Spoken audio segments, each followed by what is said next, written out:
So today in this special video, we have someone who is a part of University of Casino now. We have a student Mantu Kumar जिनको University of Casino से acceptance भी आया है, along with now he holds an Italian visa. So अब इन्होंने ये कैसे किया पूरा प्रोसेस इनसे समझेंगे, इनका एक्सपीरियंस जानेंगे as he has a 4 years of gap in his studies. So how did he cover that? और एज ए सेल्फ स्पॉन्सर आपकी क्या क्या रिस्पॉन्सिबिलिटीज होती है, how do you tackle the challenges, everything in this video. We have Mantu with us. So first of all, Mantu, welcome to our channel and welcome to this small video where we will help our audience share your experience and gain some important news or some important topics of it. So hi Mantu, thank you. and over to you, a hello. basic introduction for our audience first. Thank you. मेरा नाम मंटू कुमार है, मैं बिहार से हूँ और मैंने BTech इन mechanical engineering किया है। और मैं अभी currently working with Procter and Gamble as EHS engineer. इसके पहले मेरा +2 से और ग्रेजुएशन बीच में 4 इयर्स का गैप है, जैसे आपने बताया था। और ड्यूरिंग दो गैप में वर्क भी किया है, वर्क एक्सपीरियंस उसको फील किया है। Great, great. तो That's all fine. It was great work. As we start with the question answer round, the most important question I would say is of why did you choose Italy only, और University of Casino ही क्यों आपने choose किया आपके course के लिए? क्योंकि मुझे वही एक मतलब कोर्स चाहिए था। जैसे मैं मैकेनिकल से हूँ, मैं जैसे कि आपको आपने बताया मैं मैकेनिकल से हूँ और मुझे मैकेनिकल से रिलेटेड ही कोर्स चाहिए था, जिसमें हमको वो कोर्स रिलीवेंट होना चाहिए ताकि वो हमको हेल्प करेगा। ताकि जैसे मैं ईएचएस प्रोफेशनल, जैसे मैं आपको बताया था, तो उसमें क्या है कि उसमें बहुत सारा कुछ कोर्सेस है।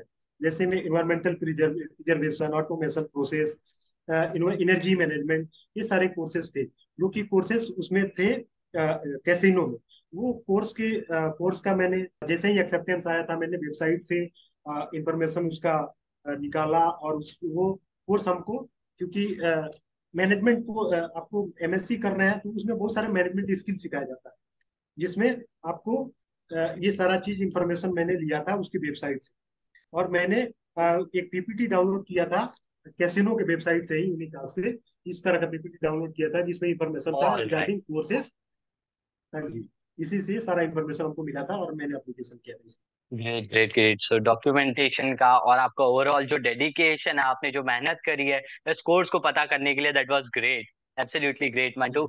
Now second most important question here is कि बहुत मुश्किल होता है डॉक्यूमेंट्स को प्रिपेयर करना, एक बहुत लंबी सी हाँ चेक जी। लिस्ट आती है, एक एक डॉक्यूमेंट का ध्यान रखना पड़ता है। So what do you say about that, आपने ये काम किस तरह से मैनेज किया पूरा? इसके लिए मैंने आपके टीम से मैं जुड़ा हूँ अराउंड अभी 10 महीना हो गया। तो आपका first All call right. Start होता है उसी टाइम से मैं जुड़ा हुआ। तो उस एप्लीकेशन से लेके अभी तक जो भी है आपका एक ग्रुप ऑफ टीम है, जिनका हर एक चीज में एप्लीकेशन से लेके एडमिशन प्रोसेस से लेके वीजा प्रोसेस से लेके डॉक्यूमेंटेशन से लेके सबका एक अपना अपना एक टीम है, उनका एक्सपर्टीज है। मतलब वो लोग गाइड करते हैं आपको टाइम टू टाइम। जैसे में आपका स्कॉलरशिप प्रोसेस है, उसके लिए आपका एक अलग डिपार्टमेंट बैठा है, वो गाइड कर रहा है। आपका वीजा डॉक्यूमेंट के लिए एक और टीम बैठा है, वो गाइड कर रहा है। जैसे में मेरे साथ में थी सन्या मैम थी, वो गाइड कर रही थी, वो चेकलिस्ट दे रही थी कि आपका ये चेकलिस्ट फॉलो करना है। तो वो चेकलिस्ट मैंने फॉलो किया है, बस उसी पे काम किया। Great great great, that means आपको पूरा सपोर्ट मिला हमारी साइड से, जो जो रिक्वायरमेंट्स थी सब तरह जय, से। ग्रेट वो ग्रेट ग्रेट। पूरा मिला। अब एक और बहुत इंपॉर्टेंट और खास क्वेश्चन ये है कि एक कवर लेटर बहुत इंपॉर्टेंट है। एक अच्छा कवर लेटर होता है तो जय। एक बहुत अच्छा इंप्रेशन होता है, एंड दैट ऑल्सो डिसाइड्स कि आपका वीजा लगेगा कि नहीं। So how did you make that cover letter, क्या चीजें आपने ध्यान में रखी, किस तरह से प्रिपरेशन किया, सब कुछ?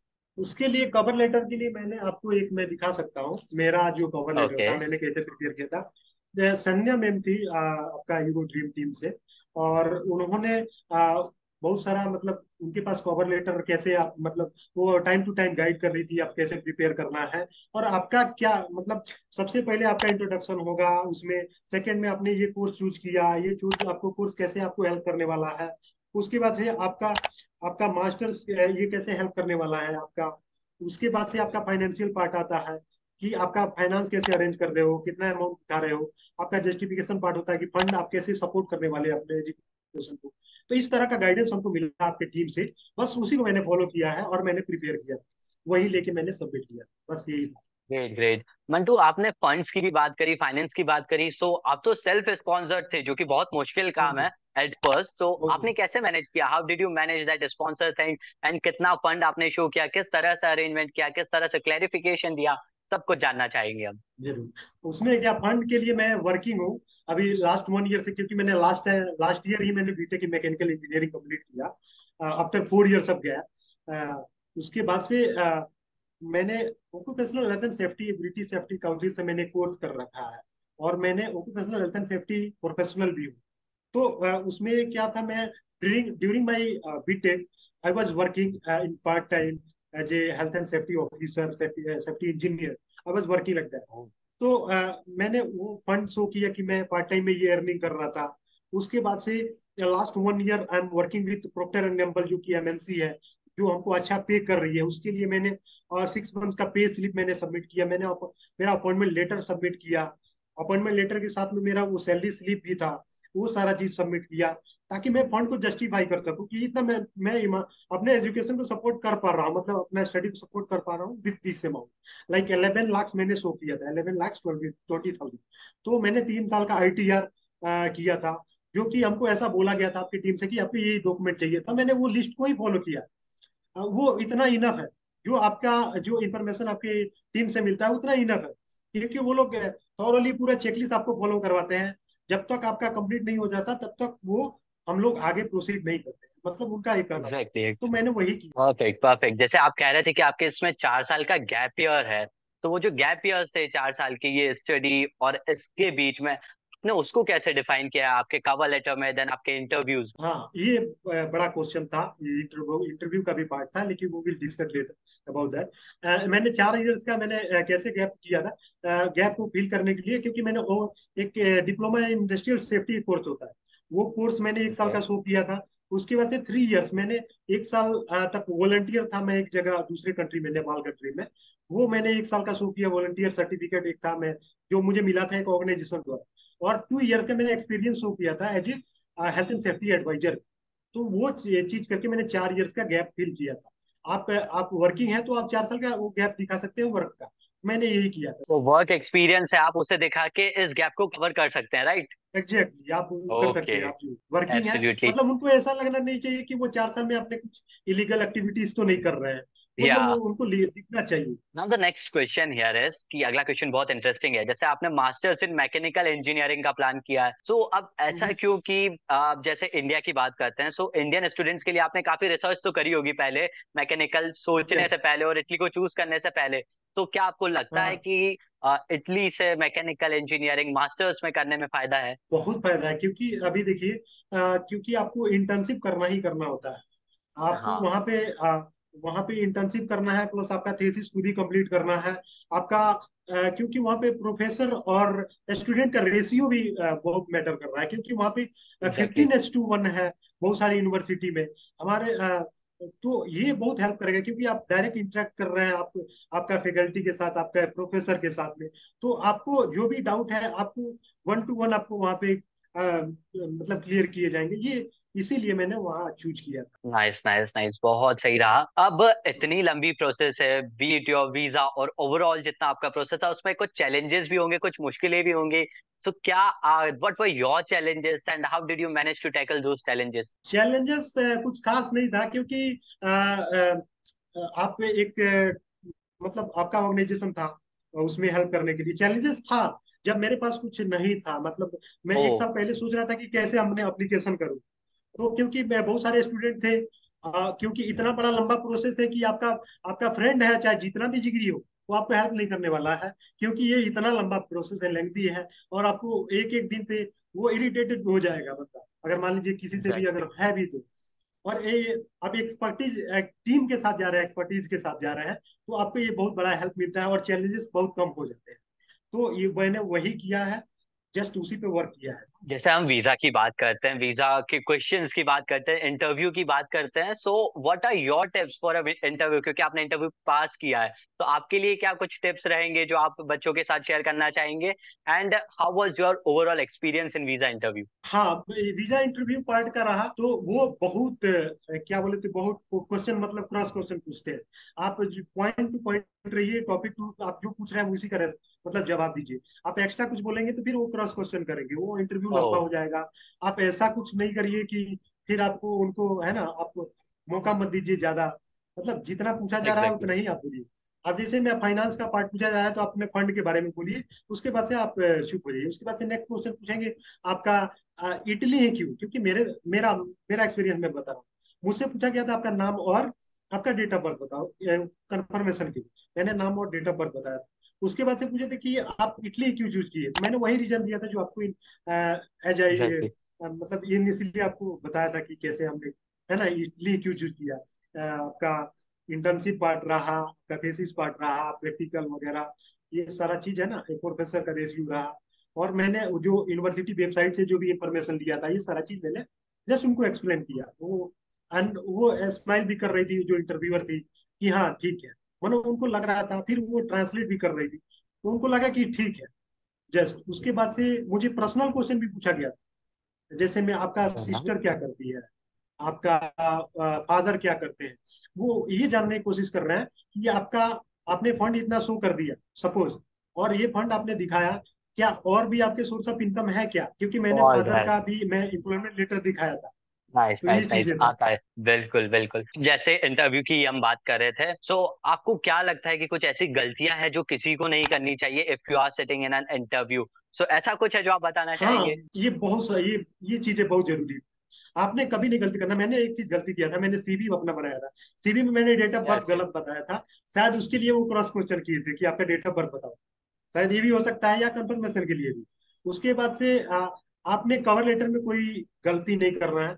आपने जो कवर लेटर में लिखा है वो चीजें आपको पूरा पता होना चाहिए। ऐसा उनको लगना नहीं चाहिए कि आपने किसी और से हेल्प लिया है, आपने जस्ट कॉपी पेस्ट किया है, ऐसा नहीं होना। आपको पूरा स्पेसिफिक रहना है आपके कवर लेटर से। आपका फंड को जस्टिफाई करना है। आपको जो पूछा जा रहा है एकदम कॉन्फिडेंटली जवाब दीजिए। मैंने भी वही किया था। और मैंने जो बहुत जेन्युइन रहा। और मेरा जो आपका एक्सपीरियंस है, मैंने गैप ईयर में क्या किया था, गैप भी पूछा गया था कि आपका 4 इयर्स के गैप में आपने क्या किया, वो चीजें मैंने जस्टिफाई किया। फंड जस्टिफाई किया फंड पार्ट का, कि मेरा अभी कंटिन्यूअस फंड मतलब है, मतलब मेरा फंड है। उसके अलावा इन केस आप ये भी दिखा सकते हैं आपके पास है, कि अदर सोर्स ऑफ इनकम भी दिखा सकते हैं। अ, आपका प्रोफाइल स्ट्रांग हो जाएगा फंड पार्ट के लिए।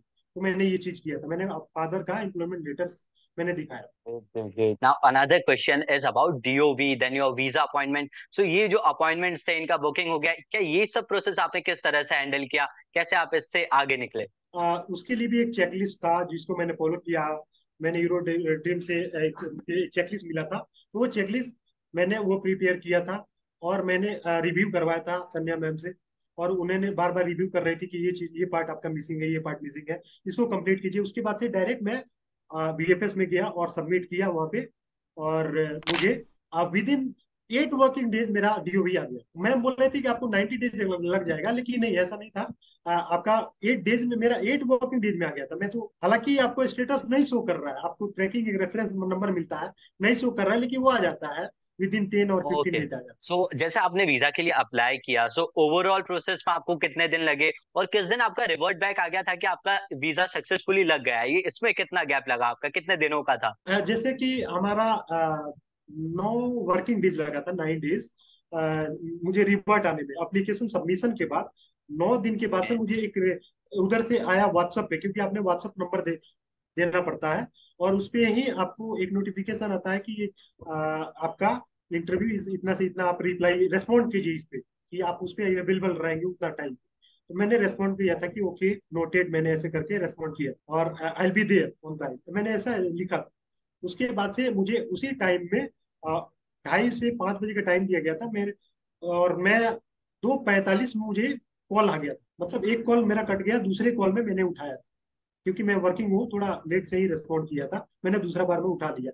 हालांकि ये चीजें नहीं करना चाहिए, मुझे फ्री Exactly. होना चाहिए था, लेकिन मैंने anyhow I manage to like explain everything whatever the question were asked. Great great great. Now when we talk of like documents का हो गया, सब कुछ हो गया, अब जो इतना लंबा इतना प्रोसेस रहा है, so what was your overall experience in just आप ब्रीफ में आपका एक्सपीरियंस डिफाइन करें तो कैसे करेंगे आप? मैं तो यही कहूंगा कि ये बहुत लंबा प्रोसेस होता है, जैसे कि मैंने बताया था। आपका अपना भी फ्रेंड होगा, इतना टाइम तो नहीं देगा, क्योंकि ये छोटा प्रोसेस नहीं है। आप गो विद द एक्सपर्टीज, मैं तो यही बोलूंगा। जो जिसका एक्सपर्टीज है, और उस बारे में आपका टीम बेस्ट है। मैं अब लाइक मैं सर्विस यूज कर रहा हूँ, तो इतने दिन से मैं I have been associated with your team for 10 months, like अभी 10 महीना होने वाला है। तो वो आपका जो मतलब टीम है, वो एक्सपर्टीज है उसके बारे में, और वो फाइन मतलब वो लोग भी बाहर से पढ़ के आए हैं या वो चीजें को फेस किए हैं। तो उन मतलब आप उनके साथ जाओ, बेस्ट रहेगा। नहीं तो क्योंकि मेरा 8 रिजेक्शन आया था, मैं आपको एक और चीज बता देता हूँ। मेरा ओ। एप्लीकेशन 8 रिजेक्शन आया था, उसके बाद मुझे एक्सेप्टेंस आया, और लगातार 3 यूनिवर्सिटी में एक्सेप्टेंस आया था। तो वो पैटर्न चेक ओके। करते हैं कि किस तरह के कैंडिडेट को मतलब ये मतलब यूनिवर्सिटी क्या बोले तो प्रेफरेंस देता है। तो वो पैटर्न चेक करते हैं किस तरह का एप्लीकेशन एक्सेप्ट आ रहा है, एक्सेप्टेंस आ रहा है। तो वो पैटर्न के पे ही काम कर रहे हैं आपका टीम। तो मतलब फर्स्ट कॉल में मेरा एप्लीकेशन कोई एक्सेप्टेंस नहीं आता, 8 रिजेक्शन ही आए थे। मैं तो एकदम सोच के बैठा था कि मेरे से नहीं होने वाला है। ऑनेस्टली बता रहा हूँ, मेरा ये एक्सपीरियंस था कि मेरा कुछ नहीं होने वाला है। मैंने आप रिया मैम थी, मैं उनको बोला कि मुझे एनी हाउ एक्सेप्टेंस चाहिए चाहिए, क्योंकि ये की लास्ट अपॉर्चुनिटी है मेरे पास।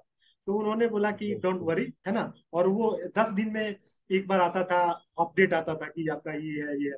बार बार रिजेक्शन आता था। तो फिर मैं तो होप को बैठा था, एकदम लगा कि ये नहीं होने वाला। तो फाइनली मुझे आया कैसीनो। फिर 10 दिन के बाद आ रहा यूनिवर्सिटी ऑफ मार्के। फिर उसके 10 दिन बाद आ रहा वाओ। University of पालेमो। तो मेरा एक कोर्स जो मुझे चाहिए तो वो तो मुझे मिल गया। तो मैंने बोला कि ज्यादा टाइम नहीं होगा मेरा, क्योंकि वो, और मैंने उस पर ही वर्क किया। और आज मेरे पास ओके। फाइनली वीजा है, अगर चाहे तो आप देख सकते हैं मेरा वीजा। यही है मेरा Of visa. Mantu. Yeah, we can see a little bit because of your background इतना क्लियर नहीं देख पा रहा है, but in short if I से आपका यूरो ड्रीम के साथ एक्सपीरियंस बहुत अच्छा रहा है, राइट? बेस्ट था, कोई दिक्कत ग्रेट नहीं ग्रेट रहा अभी ग्रेट तक। ग्रेट। तो नाउ फाइनल वर्ड्स मंटू, मैं सिर्फ इतना सा चाहूंगा कि आप फाइनल जो नए एस्पिरेंट्स है, जो फ्यूचर एस्पिरेंट्स है, जो अभी भी जाना चाहते हैं, उनको आप क्या कंक्लूसिव वर्ड्स के साथ कंक्लूड करना चाहेंगे इस सेशन को, क्या कहना चाहेंगे उन्हें? जो और नया एप्लीकेंट है, मैं उसको ये बोलूंगा, अच्छे कंसल्टेंट को देख लीजिए, कंसल्टेंसी को। आप क्योंकि आप मान लीजिए कुछ एप्लीकेशन कर रहे हैं, कंपेटिबिलिटी का भी ये फर्क पड़ता है, कंपेटिबल है कि नहीं आपका एप्लीकेशन। आपका चाहे एग्जैक्टली। एस्पिरेंट हो या कंसल्टेंट हो, एक्सपर्टीज के साथ जाइए। आप खुद करिएगा, रिजेक्शन आएगा 1 साल बर्बाद होगा। तो आप, मैं ये बोलूंगा, अगर आपका सर्विसेज है तो वो बेस्ट है, या आपका कोई पहले से रह रहा है वो हेल्प कर रहा है तो वो बेस्ट है। लेकिन आप अकेले मत करिए, एक्सपर्टीज के साथ जाइए, जो उस चीजों में ऑलरेडी एक्सपीरियंस्ड है, उनके साथ जाइए, बेहतर है। एब्सोल्युटली ग्रेट पंटू, आपके एक्सपीरियंस से पक्का अब हम, मुझे पूरा यकीन है कि हमारे ऑडियंस को एक भरोसा सा आ जाएगा कि that you can sponsor yourself, gap years के बाद भी आप कर सकते हैं, कर सकते इवन हैं, रिजेक्शन के कर सकते हैं, बाद भी डेफिनेटली कर सकते आपको हैं। वापस एक्सेप्टेंस आ सकता है। So you have a great great story. बहुत मजा आया आपसे बात करके, एंड वी होप हमारी ऑडियंस ने भी इतना ही एंजॉय किया होगा। So special thanks to you for being here on this small video for our audience and for us. So thank you so much, Mantu. This was all in this small video.